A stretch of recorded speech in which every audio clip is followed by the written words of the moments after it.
I've been a retained firefighter for 23 years and a CFR operator for the last 10 years.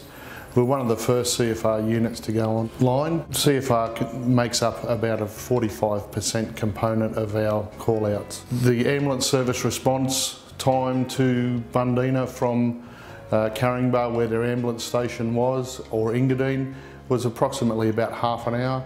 So we would step in and treat and monitor, take observations of a patient until the ambulance arrived. We were given a new station 5 years ago.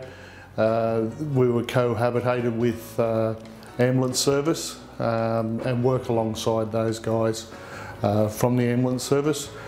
However, when they're treating a patient or transporting a patient to hospital, quite often we're the first responder and have to treat another patient, or if another call comes in while they're out of town. The community has become very accepting and very supportive of our role, to the point that they know that we're going to turn up, more than likely turn up first, and the ambulance will be shortly behind us, and that we can start triaging or treating a patient and taking observations, and then we hand over to the ambulance officers who continue treatment or transport the patient.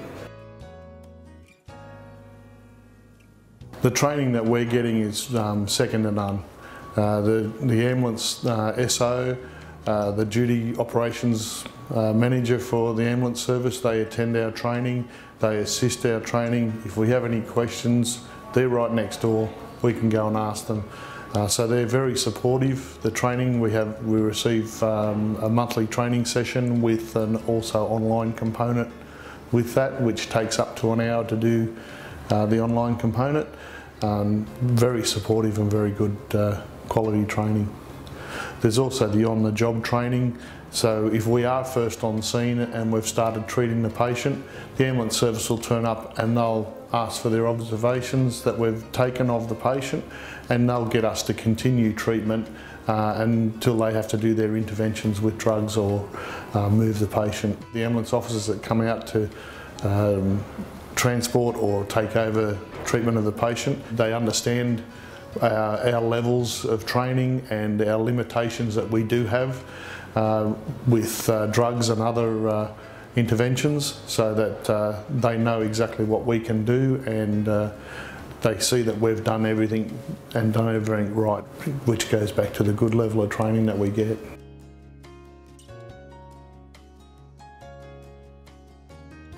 Yeah, we had an incident between Christmas and New Year's at a popular spot called Figure 8 Pools.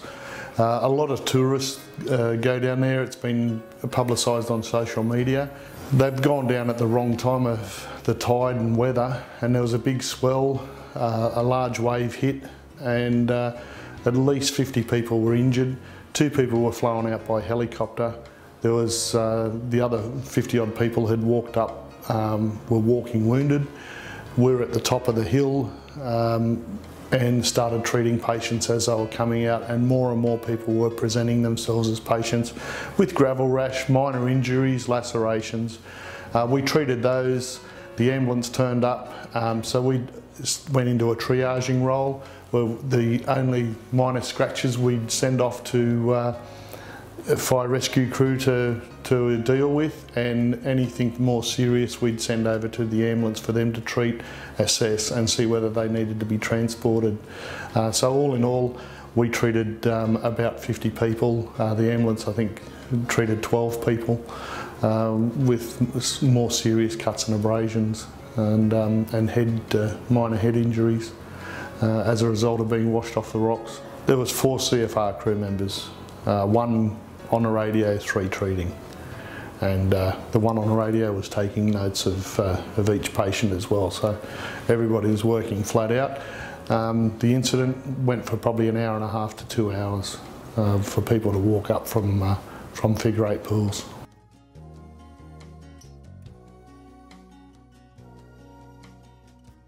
I was a little bit apprehensive about doing the CFR role, simply for the fact that I knew that I was going to be going to that higher level and going to more jobs. But again, with that training that I've received, and the support from the ambulance service and fire rescue. That's taken any of that apprehension away.